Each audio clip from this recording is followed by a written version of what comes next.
Le sommaire de cette édition, mesdames et messieurs, bonsoir et bienvenue. Les autorités se prononcent enfin sur l'annulation des contrats d'armement suite à une surfacturation. C'est le ministre de la Défense et des anciens combattants qui donne les explications au peuple malien à travers la presse. Avec elle, le ministre a également parlé de la bonne santé de l'armée et de la réforme en cours. Nous aurons le reportage au cours de cette édition. Autre grand titre de ce journal, le gouvernement et l'UNTM qui se sont retrouvés pour la 5e fois pour rapprocher les points de vue par rapport aux revendications syndicales. Malgré le temps consacré à cet exercice, le résultat attendu n'a pas été atteint. Mamoudou Sidibé nous donne les détails. Pour la 5e fois consécutive, le gouvernement et l'Union nationale des travailleurs du Mali se retrouvent pour concilier les points de vue autour des revendications de la centrale syndicale. À l'ouverture des travaux, comme d'habitude, la presse a été invitée à quitter la salle. Une vingtaine de minutes plus tard, les deux partis, gouvernement et UNTM, se sont retirés pour concertation et analyse des points de discorde, ne laissant dans la salle que l'équipe de facilitation. Les journalistes se mettent en branle et puis les éventuelles informations, mais en vain. Les travaux reprennent jusqu'à 14 h. Au sortir de la salle, aussi bien au niveau du gouvernement que les facilitateurs, c'est le même son des cloches. Rien à dire, les travaux reprendront mardi prochain. Que peut-on retenir de ces pourparlers marathon?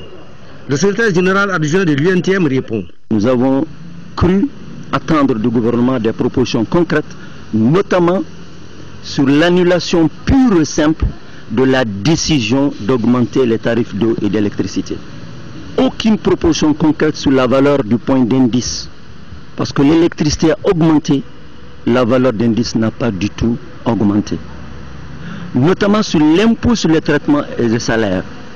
Il y a eu certes une petite avancée du gouvernement, mais qui est une avancée floue et qui ne rentre pas dans la contre-proposition de l'Union nationale des travailleurs du Mali, qui est celle qui amène vraiment un point acceptable pour les travailleurs. Le gouvernement a certes fait une petite avancée, mais le gouvernement ne se retrouve pas dans sa contre-proposition pour que vraiment un SMIC raisonnable soit accepté aux travailleurs. Notamment également les allocations familiales. Même s'il y a eu des efforts de la part du gouvernement, compte tenu de la charge qu'ont les enfants sur les ménages et sur les fonctionnaires du public comme du privé, nous pensons que la proposition du gouvernement n'est pas à hauteur de souhait par rapport à la proposition de l'Union nationale des travailleurs du Mali. Quelles mesures à prendre en de pareilles circonstances? L'UNTM rendra compte à son bureau exécutif qui statuera et prendra les mesures qui s'imposent conformément à sa charte. Autre titre de cette édition, je vous l'annonçais, les autorités qui se prononcent enfin sur l'annulation des contrats d'armement suite à une surfacturation. C'est le ministre de la Défense et des anciens combattants qui donne les explications au peuple à travers la presse. Le compte-rendu de Bourama Traoré. La bonne information permet de taire les rumeurs. C'est à cet exercice que se livre le ministre de la Défense et des anciens combattants. Un récit d'éclairage sur certains sujets qui font l'objet de beaucoup d'interprétations, au premier rang desquelles l'épineuse question du contrat d'armement. Le ministre Bandaou confirme l'annulation partielle ou totale de ces contrats. Oui, des contrats ont été annulés, conformément à certaines instructions provenant d'un état de fait connu de tous. Notre métier nous impose de la boucler.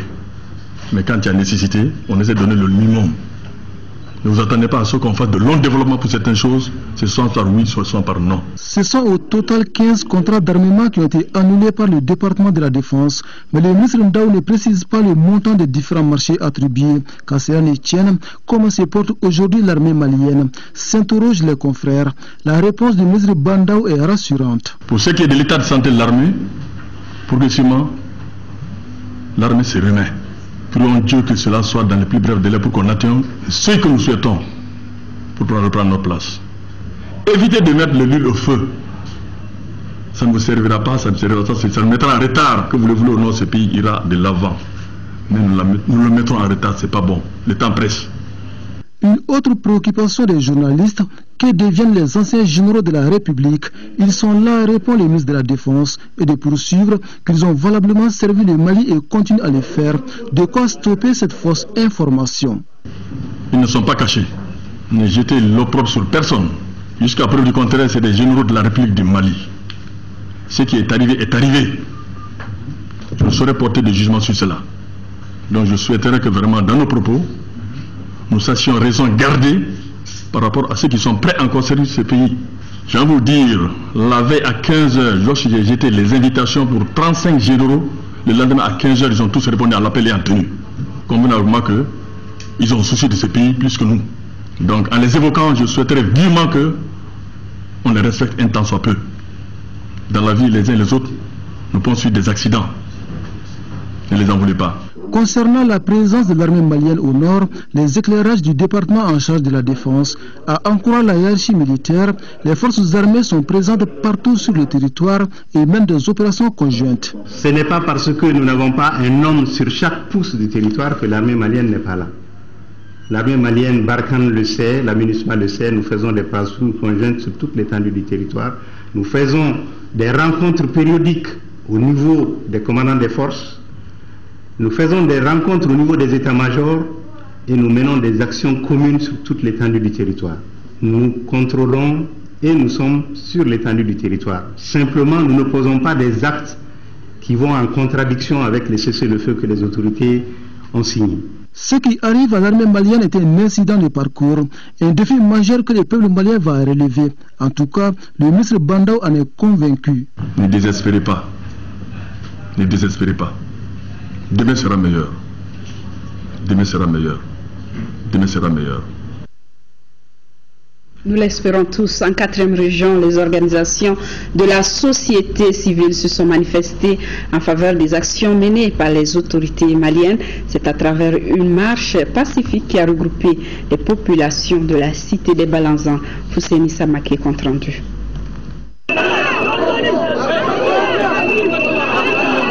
Parti du rond-point de l'hôpital Nyananguru-Fomba au gouvernorat de Ségou, en passant par la place de l'Indépendance et les quartiers Sokala-Kono et Banane-Sabakoro, les marcheurs avaient un seul objectif: apporter leur soutien sans faille aux autorités nationales pour un Mali réconcilié, mais laïque et surtout indivisible. Nous, société civile et forces vives de la région de Ségou, disons non à toute velléité d'indépendance, d'autonomie ou de fédéralisme dans notre cher Maliba. Je pense que c'est un idéal fort que les décideurs au niveau d'Alger doivent voir et comprendre. La paix d'abord, la paix pour ce Mali uni et indivisible. Merci pour ce soutien et merci pour cette volonté manifeste. Tous ces messages, toutes ces déclarations feront l'objet de transmission à nos plus hautes autorités. Je vous demande de soutenir les pourparlers d'Alger. Seule la réconciliation fera du Mali ce qu'il est. Les explications données aux populations dans les langues tamashek, Soraï, Peul, Bambara et les bénédictions ont mis fin à cette marche pour un Mali indivisible à Ségou. La jeunesse de Tombouctou qui soutient également le gouvernement du Mali pour la promotion de la paix. Le compte rendu est signé Al-Mouzer Al-Kamissa Yatara. Cette marche initiée par le conseil régional de la jeunesse de Tombouctou et ses partenaires est partie de la place Sankoré en passant par l'école Bahadou pour aboutir à la place de l'indépendance. Les marcheurs ont dit non à toute forme d'indépendance, de fédéralisme ou d'autonomie. Formulons par ailleurs à l'endroit des autorités et des partenaires les recommandations suivantes. De nous impliquer dans la gestion de la crise car nous en sommes les acteurs principaux. Élaborer et mettre en œuvre un programme jeunesse, paix, sécurité et développement dans la région. Nous apprécions à sa juste valeur la mobilisation de la communauté internationale autour des négociations. Rappelons que nous sommes contre la partition du pays hier, aujourd'hui et demain. Et que nous sommes les premiers concernés par les décisions de négociation étant les dirigeants de demain. Réaffirmons notre attachement aux principes de paix et de démocratie, d'unité et de justice qui sont des conditions indispensables au développement social, économique et culturel du Mali. Nous les femmes, on veut un Mali indivisible, un Mali clair comme l'eau de roche, un Mali limpide comme l'eau de roche, un Mali net net, comme et justifiable. C'est ce que nous les femmes on veut. Sans morceau de cailloux et de débris. Non, on ne veut pas ça. On veut un Mali limpide. Cette marche a permis à la jeunesse de Tombouctou de lancer un signal fort à la face du monde pour réclamer l'indivisibilité du Mali. Et cette déclaration de l'Observatoire de la bonne gouvernance et des bonnes pratiques ICMA, Initiative pour le changement au Mali et en Afrique, qui dit suivre avec attention les pourparlers inclusifs intermaliens qui se déroulent à Alger. L'Observatoire ICMA voudrait attirer l'attention de l'ensemble des parties prenantes sur l'impérieuse nécessité de respecter les dispositions constitutionnelles relatives à l'organisation de l'État du Mali ainsi que les dispositions pertinentes de l'accord du 18 juin 2013. Suivi de la conférence des donateurs pour le développement du Mali, la 4e réunion coprésidée par le Premier ministre Moussa Mara a fait l'état des lieux de la mise en œuvre des engagements pris lors de la conférence de Bruxelles entre le Mali et les partenaires bilatéraux et multilatéraux envoyés spéciaux Nyanya Aliou Traoré et Aliou Touré. Le Mali est et demeure au cœur des préoccupations de la communauté internationale. États et organisations internationales accompagnent notre pays depuis la crise de 2012. Cette 4e réunion de suivi-évaluation est une occasion pour examiner les engagements mutuels et les renouveler afin de poursuivre la mobilisation à tous les niveaux. Et je pense que c'est très bien d'avoir ces dialogues francs, directs, où on aborde l'ensemble des sujets qui sont sur la table à un moment donné. Donc j'espère que les acteurs maliens, le gouvernement malien est également heureux de ces rencontres. Pour la communauté internationale, c'est un rendez-vous très important. Cette réunion est importante parce qu'elle permettra à chacun des partenaires du Mali de faire le point de la mise en œuvre de ces engagements souscrits à la réunion du 15 mai de l'année dernière à Bruxelles. Pour sa part, la CEDEAO exécutera tous les engagements qu'elle avait souscrits. Cadre de concertation et de dialogue constructif pour la réalisation des objectifs communs, la réunion va passer au crible l'état d'avancement des processus amorcés, notamment l'aspect dialogue national inclusif, la relance de l'économie, la lutte contre la corruption, la sécurité alimentaire. Bref, il s'agit de tous les engagements entrepris pour un développement durable du Mali. Et nos autorités, conscientes de l'effort déployé au niveau international, comptent bien sûr rester sur leur lancée. Lors de la conférence du 15 mai 2013, le Mali a pu mesurer l'élan inédit de solidarité de la communauté internationale à son endroit. En retour, notre pays a fait la promesse de conjurer définitivement les causes de la grave crise qui l'a affecté en 2012. Ainsi, l'action publique que nous menons sous l'autorité du chef de l'État est fondée sur une éthique de la responsabilité exigeant un comportement exemplaire pour tout détenteur de charges publiques. Le Premier ministre a fait cas de la détermination du gouvernement à assainir les finances publiques, gage de stabilité, de paix et de développement durable. Moussa Mara a aussi mentionné la chute entre décembre 2013 à juin 2014 du volume des aides octroyées sous forme d'appui budgétaire à notre pays. C'est pourquoi il appelle les partenaires à redoubler d'efforts pour l'achèvement des objectifs de Bruxelles en accélérant les décaissements. Autre point évoqué, les efforts du gouvernement pour la reconstruction et la relance de l'économie locale des régions affectées par la crise. Le gouvernement s'emploie au redéploiement de l'administration et des services sociaux de base dans les régions septentrionales pour ainsi faciliter le retour des personnes déplacées internes et des réfugiés dans leur localité d'origine. L'administration de Kidal, dans sa totalité, est prête à se redéployer en 5 semaines dès que les conditions le permettraient. De nombreux ministres sont présents à la réunion. Tous vont présenter le travail effectué par leur département pour accélérer le processus tout en dégageant les différents besoins. L'État français, l'Union européenne et le Premier ministre ont rendu hommage à la MINUSMA.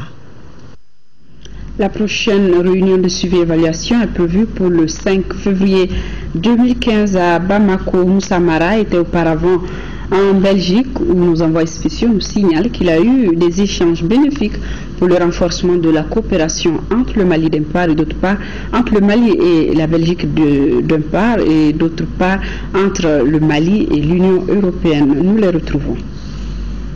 S'il y a un pays dans le monde sur lequel le Mali peut compter, c'est bien sûr la Belgique.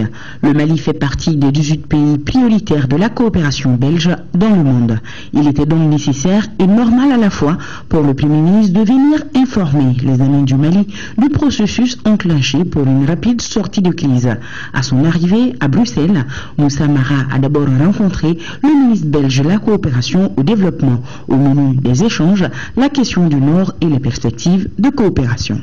Un bon point sur la situation actuelle au Mali, c'est un souci permanent pour la Belgique et la coopération belge d'ailleurs a repris et va reprendre dans son intégralité du territoire, sur le territoire malien. C'est un point pour nous extrêmement important. Un passage plus qu'obligatoire, le siège de l'Union européenne. Avec Van Rompuy, le chef du gouvernement a parlé de l'état d'évolution des pourparlers intermaliens ainsi que le retour de notre pays sur la scène internationale en général et européenne en particulier. Nous avons des messages encourageants après les accords qui ont été conclus au niveau de Bamako avec le Fonds monétaire international, et on a discuté aussi de cet autre volet, les discussions, les négociations pour avoir un nouveau Mali, donc sur les deux plans, et l'économie et l'institutionnel. Je crois qu'on peut être plus confiant maintenant qu'il y a quelques semaines ou quelques mois. Avec le directeur exécutif Afrique et le commissaire au développement de l'Union européenne, même préoccupation partagée, et les deux interlocuteurs ont réaffirmé leur soutien au Mali. Nous sommes satisfaits, nous pensons que le gouvernement fait des pas importants. Il y a toujours des petites pierres dans le chemin, donc il faut parfois nettoyer le chemin et continuer debout comme on va certainement faire. Et nous sommes très contents s'il y a maintenant un accord avec les FMI, parce que ça nous aidera, nous aiderons à dégeler notre appui budgétaire. Autre rendez-vous important de l'agenda belge du Premier ministre, le déjeuner avec Louis Michel. Ce grand ami du Mali réitère sa confiance et dit garder bon espoir quant à l'avenir du pays. Donc moi je reste optimiste, on ne peut pas reconstruire complètement un pays en peu de temps, donc il faut un peu de patience. Mais je crois quand même qu'il faut absolument tout faire, la communauté internationale est là pour le faire, il faut tout faire pour créer les conditions d'une réconciliation et d'un apaisement. Toujours au siège de l'Union européenne, le Premier ministre a eu des échanges conviviaux avec la nouvelle commissaire de la coopération internationale chargée de l'aide humanitaire et de la résolution des crises. Vous pourrez suivre après cette édition une intervention du Premier ministre en langue bamana sur la rencontre de Bruxelles sur le renouveau du Mali. Ici à Bamako, 65e anniversaire de la fondation de la République populaire de Chine. À cette occasion, l'ambassadeur de Chine dans notre pays a organisé hier une réception à laquelle ont pris part plusieurs membres du gouvernement, le corps diplomatique et plusieurs autres personnalités. Amadou Sankare. Voilà 65 ans que la République populaire de Chine a été fondée sur les fonds baptismaux. Et depuis, les réformes dans les domaines politiques, économiques, social et culturels avancent progressivement. À titre d'exemple, au premier semestre de l'année 2014, le PIB du pays a affiché une hausse de 7,4%. Au cours de cette réception, Maliens et Chinois ont rappelé les liens d'amitié et de fraternité qui ont toujours existé entre les deux peuples. Ça a été véritablement une amitié gagnant-gagnant. Nous avions beaucoup à nous dire et beaucoup à nous donner mutuellement. À l'époque, le Mali se battait pour que la Chine récupère son siège à l'ONU. Nous nous sommes battus pour ça et nous avons gagné. C'est une amitié qui va apporter au Mali et à la Chine beaucoup. C'est une ère nouvelle pour la jeunesse. Au cours de cette soirée, comment ne pas rappeler la récente visite du chef de l'État Ibrahim Boubacar Keïta en République populaire de Chine. Une visite sanctionnée par plusieurs protocoles d'accord évalués à 5 500 milliards de francs CFA. Durant 2014, les échanges économiques, culturels et populaires s'avèrent plus dynamiques. Le campus Kabbalah, le plus grand projet d'aide chinoise en Afrique de l'Ouest dans le domaine de l'enseignement supérieur. La route Bamako-Ségou, pour soutenir la reconstruction du Nord, le gouvernement chinois a offert 4 milliards de francs CFA de matériel au gouvernement malien. Le diplomate chinois a saisi cette occasion pour annoncer la fin de sa mission après avoir passé 3 ans dans notre pays. Et ce message du président de la République, message adressé au président chinois au moment où vous célébrez la fête nationale de votre pays, mais particulièrement agréable d'adresser à votre Excellence ainsi qu'au peuple de la République populaire de Chine, au nom du peuple du Mali et à mon nom propre, mes très vives et chaleureuses félicitations. Je saisis cette heureuse occasion pour saluer l'excellence des relations politiques et de coopération exemplaire entre nos deux pays et réitérer ma constante disponibilité et celle du gouvernement du Mali à œuvrer à leur renforcement au bénéfice exclusif de nos populations respectives. Ma récente visite à Tianjin a permis d'inscrire un nouveau chapitre du partenariat stratégique entre les deux pays. Elle m'a également permis de découvrir et d'admirer les avancées remarquables de la Chine dans tous les domaines aussi, fournissent des feux sincères de santé et de bonheur personnel pour votre excellence, de progrès et de prospérité constante pour le peuple ami de Chine. Opération d'achèvement et de pérennisation du RAVEC à partir de demain pour les Maliens de l'intérieur. La collecte complémentaire va concerner 1 750 000 nouveaux majeurs et 2 millions de citoyens omis entre 2009 et 2011. Les Maliens de l'extérieur auront droit à la même campagne à partir de novembre 2014. Le compte rendu de Moïse Traoré. L'opération d'achèvement et de pérennisation du RAVEC va concerner 1 750 000 nouveaux majeurs et 2 millions de citoyens omis. Le directeur général de l'administration du territoire consiste à rendre les équipes permanentes au niveau des communes pour au moins prendre ceux qui ne sont pas dans la base de données, les nouveaux nés et prendre les données biométriques de ceux qui avaient 15 ans à l'époque. Donc il y a un certain nombre de questions avec le processus électoral et nous-mêmes, après des évaluations que nous avons eu à faire sur le fichier population, nous sommes rendus compte qu'il y avait des insuffisances. Des insuffisances qui étaient dues au fait que d'abord il y avait des erreurs. Et ces erreurs ont été mises en exergue quand il s'est agi de donner des cartes MINA aux électeurs pour aller voter. Beaucoup de gens se sont rendus compte qu'il y avait des erreurs. Les données alphanumériques et biométriques seront utilisées pour l'actualisation du fichier électoral et la sécurisation des documents tels les passeports et les cartes d'identité nationale. De mars 2009 à janvier 2011, la phase active du RAVEC avait permis l'enrôlement de 14 366 000 personnes, dont 13 957 447 avec le numéro d'identification nationale NINA.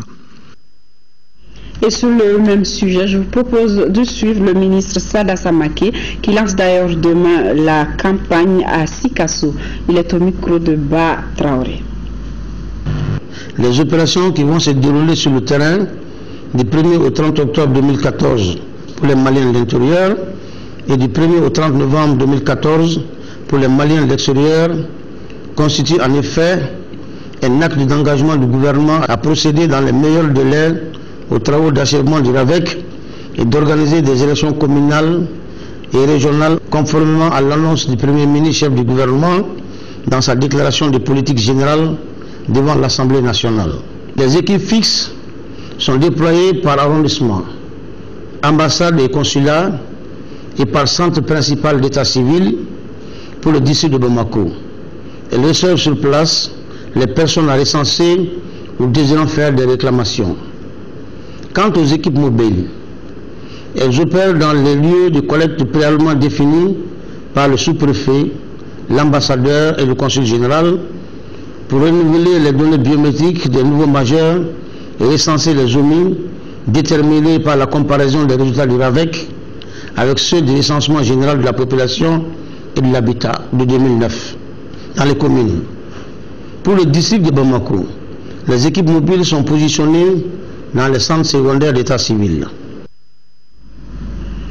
On se rappelle, il y a quelques jours, une de nos équipes de reportage était au Pongé pour parler des problèmes que rencontre le centre de dialyse de la structure sanitaire.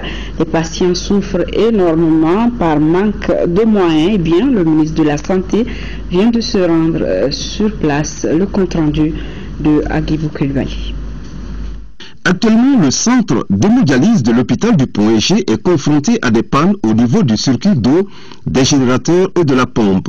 Une situation qui inquiète les malades, mobilise les techniciens et responsables de la santé.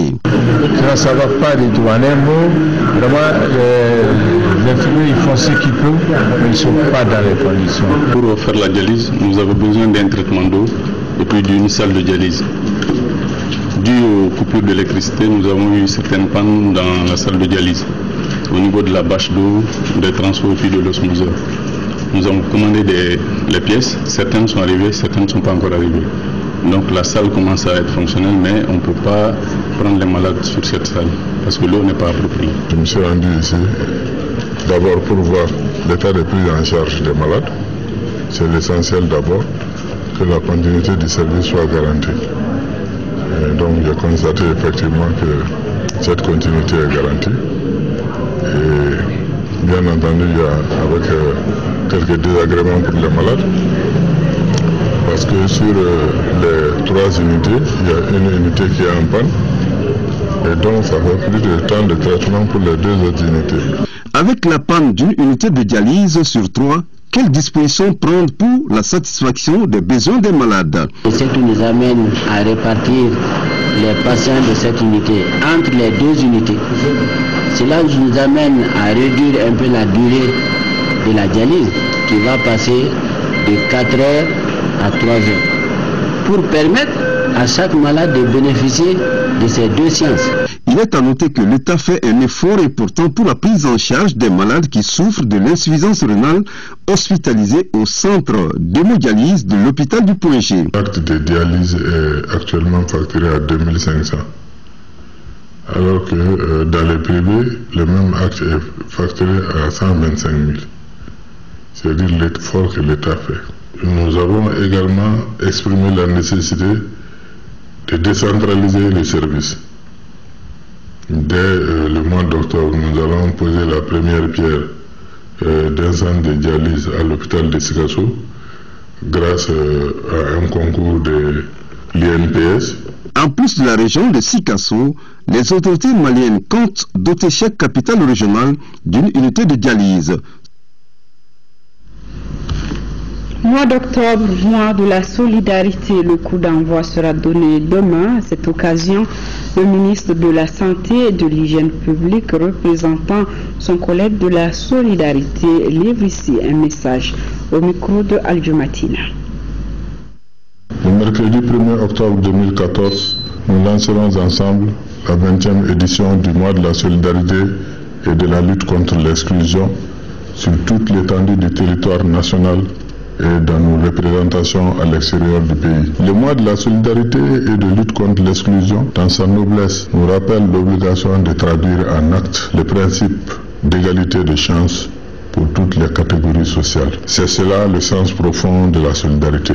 Travailler, aider, assister, partager avec l'autre se trouvant dans les besoins, mais aussi cultiver l'essence du bien-être mérité. Le thème retenu cette année est la solidarité pour la résilience de toutes les couches vulnérables du pays. Ce thème est évocateur du fait que la célébration intervient dans un contexte très particulier, le pays étant à la recherche de stratégies idoines pour une implication effective de toutes ses filles et de tous ses fils, où qu'ils se trouvent et quelle que soit leur identité. La célébration de la 20e édition sera répartie entre 4 semaines thématiques. La semaine des personnes âgées du 1er au 7 octobre, la semaine de la femme et de l'enfant du 8 au 14 octobre, la semaine des personnes handicapées du 15 au 21 octobre, la semaine de la jeunesse, de l'emploi, l'entrepreneuriat du 23 au 30 octobre.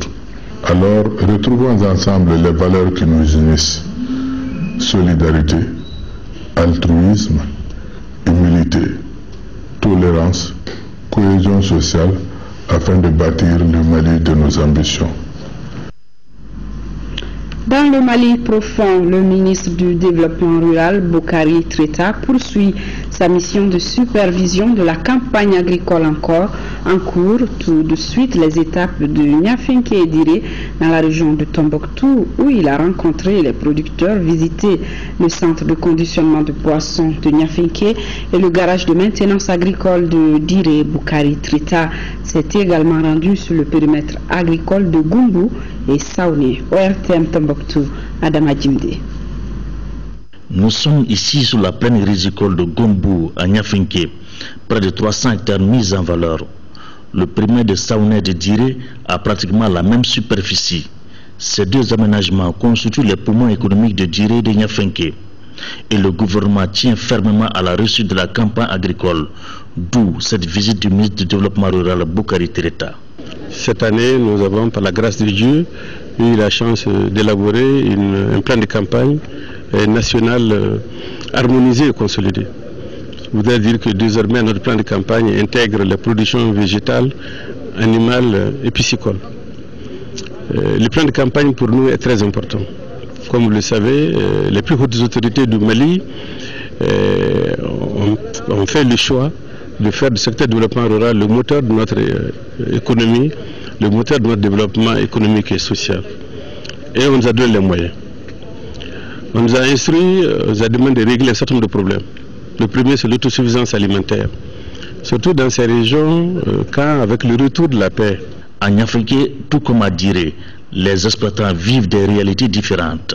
On a des difficultés au niveau des canaux secondaires, des tertiaires, au niveau de la digue. Même pour le canal d'Amenedou, il faut chaque année qu'on cure, même pour drainer le fond du canal, puisque l'eau stagne au fond du canal. Donc chaque année, il faut qu'on draine l'eau. C'est ces problèmes qu'on a. Cette année, vraiment, on doit dire que ça fait partie des années exceptionnelles, parce que juste au moment du repiquage, malgré qu'on avait vraiment beaucoup eu peur, vraiment la pluie est venue juste au repiquet, et vraiment ça a fait que vraiment le riz, vous l'avez vu, a vraiment pris vraiment un bon talage, et nous savons que nous espérons et nous le souhaitons que cette année nous allons battre un record. À Niafenke, le ministre a visité le centre de conditionnement de poissons. Quant au garage de maintenance agricole de Diré, qui a reçu Boukari Treta, est une structure de formation des jeunes en réparation et installation de motopompes. Dans les deux localités, le ministre a rencontré les producteurs pour leur expliquer la vision de son département pour un Mali nouveau où l'agriculture sera véritablement le moteur pour le développement économique de notre pays. Prochaine étape, Gundam. Le président de l'Assemblée nationale à la tête d'une délégation de parlementaires a quitté Bamako hier soir pour Catane en Italie où il prendra part au séminaire de l'Assemblée parlementaire de l'OTAN sur la sécurité prévu du 2 au 4 octobre prochain. Notre source d'énergie est tributaire des hydrocarbures et c'est pourquoi l'énergie thermique coûte cher. Et bien, pour réduire les charges sur le consommateur, la société EDM SA veut orienter sa politique vers la promotion des énergies renouvelables. Voilà en substance ce que l'on peut retenir du conseil d'administration de la société au titre de l'année en cours. Mohamed Diarra, compte rendu. L'ombre de la crise politico-sécuritaire plane encore sur l'ordre du jour de ce conseil d'administration de l'EDM SA version 2014. Les installations de la structure ont été fortement endommagées dans les régions septentrionales. Conséquence, l'EDM SA s'est trouvé dans une zone de turbulence. Aujourd'hui, cette situation est en passe d'être surmontée grâce aux efforts de l'État et de ses partenaires qui ont prêté main forte à la structure. Grâce à l'État qui nous a encouragé, qui nous a assisté, nous sortons la tête de l'eau. Aujourd'hui, on peut dire que l'EDM est une société quasi ordinaire. Et c'est cet optimisme qui anime les administrateurs à cette session. Ils ont entre leurs mains une multitude de projets dont la réalisation devra permettre de donner un nouveau souffle à l'EDM-SA. Notre source d'énergie est fortement tributaire des hydrocarbures. Nous n'en sommes pas producteurs au Mali. Donc l'énergie thermique nous revient très cher.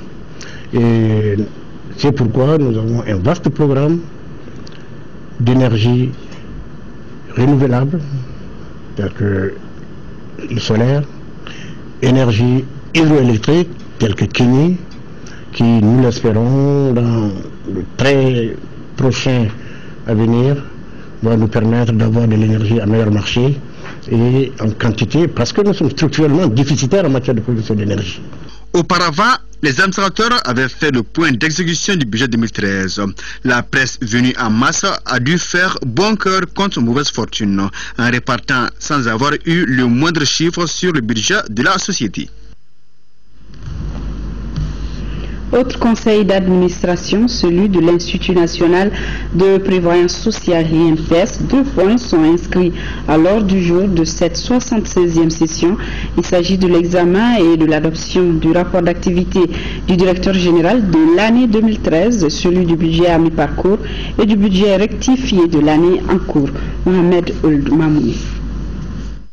L'évaluation à mi-parcours de l'exécution des missions confiées à l'Institut national de prévoyance sociale au compte de l'année 2014 montre une exécution normale. Les recettes de cotisation au cours du premier semestre s'élèvent à plus de 48 milliards 400 millions de francs CFA, soit un taux de réalisation de 50,89%. Quant aux dépenses, elles se chiffrent à plus de 43 milliards 200 millions de francs CFA. Ces chiffres ont été rendus publics au cours de la 76e session du Conseil d'administration de l'Institut national de prévoyance sociale INPS. Le programme d'investissement élaboré par la Direction générale est adossé au plan stratégique et s'étale sur 5 ans pour un coût de 46 milliards 624 millions de francs CFA à l'horizon 2018. Il est axé sur la réalisation d'immeubles d'exploitation et de rapports, d'agencement et d'aménagement divers, d'acquisition et de renouvellement de logiciels et de matériel informatique. Cette session devra permettre aux administrateurs d'examiner, entre autres, le rapport d'activité de l'année 2013 et le budget à mi-parcours et celui rectifié de l'année en cours. Les administrateurs devront également se pencher sur d'autres points non moins importants. Il s'agit de la note sur l'incidence financière de l'accord d'établissement, la note sur le point d'exécution du programme de départ négocié des travailleurs de l'INPS, l'évaluation des besoins nouveaux en ressources humaines et le plan d'investissement. Signalons que la cotisation de l'assurance maladie obligatoire de l'Institut au premier semestre de l'année en cours est estimée à plus de 3 milliards 120 millions de francs CFA. Atelier de systématisation d'expérience avec les partenaires. Il vise à capitaliser les acquis du programme des partenaires municipaux pour le développement économique. Le projet a démarré il y a 4 ans et tire vers sa fin. Boubacar Sissoko, compte rendu. Le programme des partenaires municipaux pour le développement a été mis en œuvre depuis 2010. Il vise le développement économique des communes bénéficiaires pour l'amélioration de la gouvernance locale. Ce séminaire a été donc initié pour capitaliser les acquis, les nouvelles approches pratiques. On estime que les activités du programme répondent parfaitement aux préoccupations des populations. Ce programme de développement économique local a fait véritablement tache d'huile dans la commune urbaine de Sikasso parce qu'elle a été choisie parmi les villes test pour cette coopération, ce partenariat. Aujourd'hui, j'avoue réellement que Sikasso a tiré beaucoup de profits.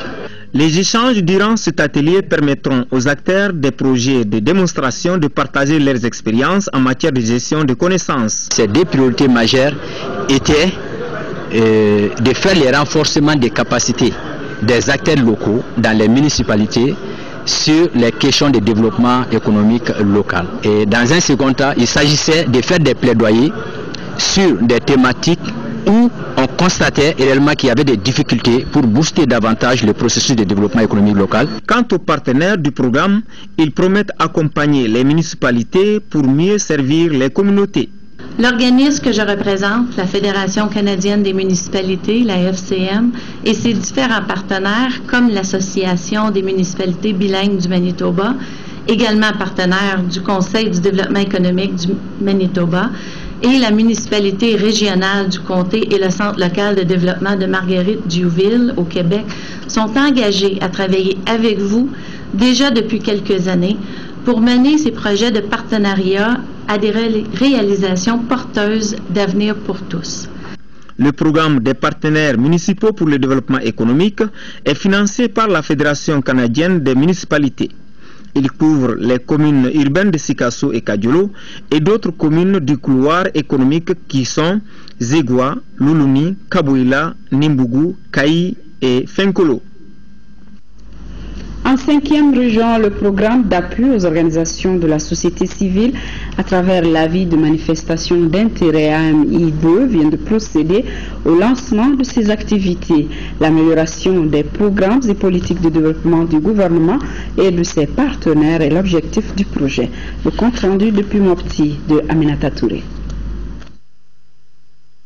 Le lancement du projet de renforcement des capacités des organisations de la société civile de la région de Mopti à travers AMI2 permettra l'amélioration des programmes et politiques de développement du gouvernement et des partenaires techniques et financiers afin qu'ils répondent mieux aux demandes de la population et notamment des groupes les plus vulnérables. Les associations ne doivent plus se limiter à créer des associations, à chercher seulement des financements, mais il faut que ces associations puissent savoir au niveau communal qu'est-ce qui se passe. Est-ce que les PDC que les communes élaborent, quel est le rôle de la société civile dans la mise en œuvre de ces PDC? Il s'agit pour les bénéficiaires de l'AMI2 de la région de Mopti de renforcer leurs capacités et compétences en gestion institutionnelle. Si nous renforçons les acquis de la société civile, bon, c'est pour un peu aussi mieux servir l'intérêt public. Le lancement de ces activités est cofinancé par l'Union européenne, le Danemark, la Suède, la Suisse et le Canada. Une délégation de l'Association des municipalités du Mali, conduite par son président, était en tournée dans la région de Gao. Objectif, s'imprégner du retour effectif des collectivités et échanger avec elles sur leurs préoccupations. De Gao, le compte-rendu de Drissa Kone. Le retour de l'administration dans le septentrion malien ne saurait être une réalité sans la présence des collectivités. C'est donc pour s'imprégner de cette réalité et comprendre davantage les difficultés auxquelles celles-ci sont confrontées que l'Association des municipalités du Mali justifie cette mission en 7e région. Mairie par mairie et connaître de la situation et voir comment les collectivités peuvent participer effectivement au redressement de notre pays.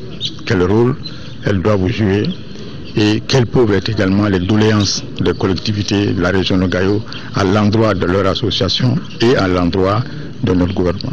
Nous avons besoin d'une petite touche de ce genre pour pouvoir avoir le moral. On pensait qu'on est oublié.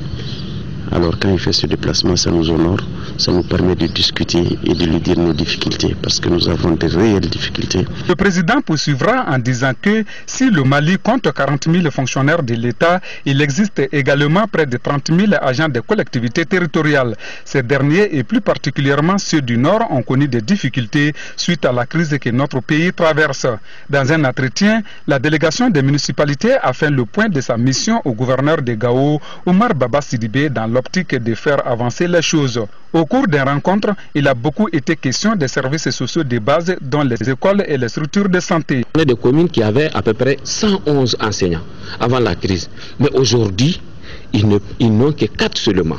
Il y a un manque cruel vraiment des médicaments essentiels au niveau des CESCOM. Il y a aussi des problèmes de personnel, mais également il y a un problème de financement. Aujourd'hui, la quasi-totalité des élus communaux de la région de Gao ont regagné leur poste. Nous restons à Gao toujours. Les vacances scolaires arrivent à terme, 3 mois mis à profit par certains enfants pour exercer de petits métiers. Les avantages selon les parents et aussi les patrons sont nombreux dans l'éducation de l'enfant. Notre reporter Aliou Idrissa Maïga est sorti. Ce phénomène concerne plusieurs corps de métiers dont la réparation, la couture, la menuiserie, la mécanique et le commerce. En exerçant ces métiers, les parents visent des objectifs qui favorisent la formation et l'éducation des enfants. Un enfant qui ne travaille pas, il est toujours dans la rue peut devenir un vagabond ou autre chose. Ils n'ont qu'à aller dans les ateliers, travailler avec les gens, connaître quelque chose, parce que ce n'est pas tout le monde qui peut devenir un bureaucrate, ou bien un enseignant, ou bien un directeur de service, ou bien un docteur. Les ouvrages aussi, ça compte beaucoup. Ça vaut mieux de se promener, va et vient. S'il est là-bas, j'ai l'esprit tranquille, parce que je savais qu'il est là-bas. Il n'est pas dans le riz. Les chefs d'atelier ou patrons, eux aussi, encouragent ces enfants puisque c'est une façon de valoriser leurs différents métiers. Une raison qui les motive à s'ouvrir à ces apprentis temporaires. Les élèves qui travaillent ici aiment bien ce métier. Ils sont venus d'eux-mêmes et nous aussi, nous les aidons à maîtriser ces métiers afin qu'ils puissent se prendre en charge dans le futur. J'encourage aussi les autres élèves à venir travailler pendant les vacances car ça peut les servir dans le futur. Je suis un comptable de formation. La décoration, c'est un sous-métier. Terminé, il n'y a pas de boulot, donc maintenant je suis obligé de faire mon sous-métier. Et maintenant, ça marche très bien. Je suis très fier de créer mon propre entreprise. La belle cité des Askia connaît une floraison de ce phénomène dans chacun de ses quartiers. Les élèves eux-mêmes pensent tirer beaucoup d'avantages à l'apprentissage de ces métiers. J'aime travailler, ça m'apporte beaucoup de choses. Le travail c'est bien parce qu'un jour ça me sauve à quelque chose. Je sais réparer des motos, faire beaucoup de choses ici. C'est pendant ces vacances seulement que je suis venu ici. Comme mon spécialité c'est la soudure, je suis venu pour améliorer mon savoir. D'aucuns trouvent également que les enfants doivent jouir de leurs vacances en se reposant autrement. En tous les cas, les parents ne voient que la préparation d'un avenir radieux à leur progéniture.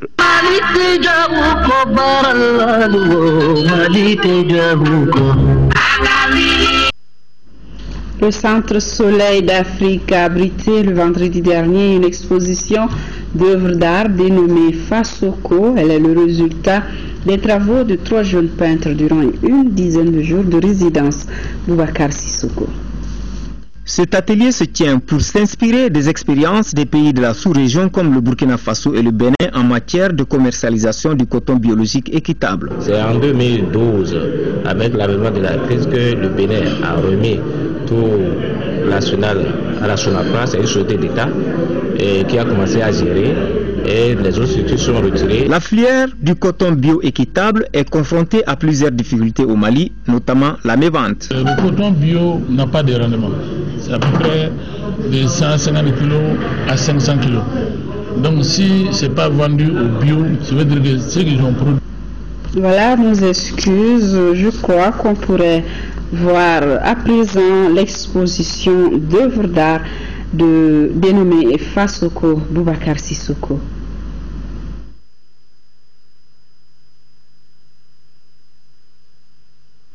Voilà, passons à autre chose. La brigade territoriale de la gendarmerie de Kalabankoro a mis hors d'état de nuire 5 présumés bandits de moto Jakarta. Ces bandits de grand chemin, après avoir braqué un couturier dans son atelier, sont partis avec sa moto. La descente des gendarmes a permis de retrouver 4 motos volées et récupérer des armes à feu sur ces malfrats à Kalabankoro Plateau. Daouda Sidiki Diara, compte rendu. Bouffée d'oxygène pour Kalabankoro. 5 voleurs qui troublaient la quiétude des populations ont été mis au verrou par la gendarmerie de cette localité. Il y a un individu dénommé Korkos qui a été braqué par 2 individus armés.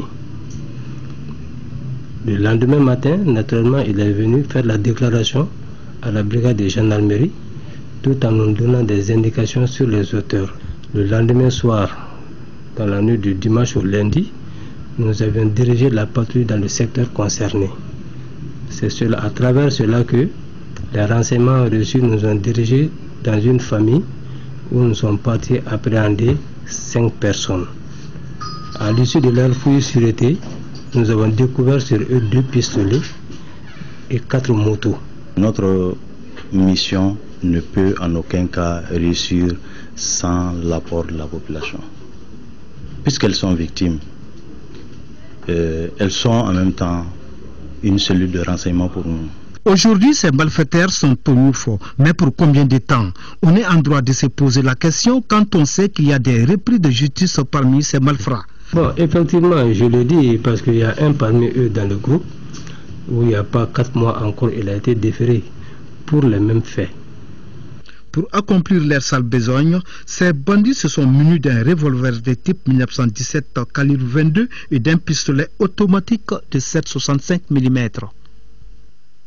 C'est la fin de cette édition. Merci de l'avoir suivi. Je vous retrouve demain à 18 h. Excellente nuit à tous.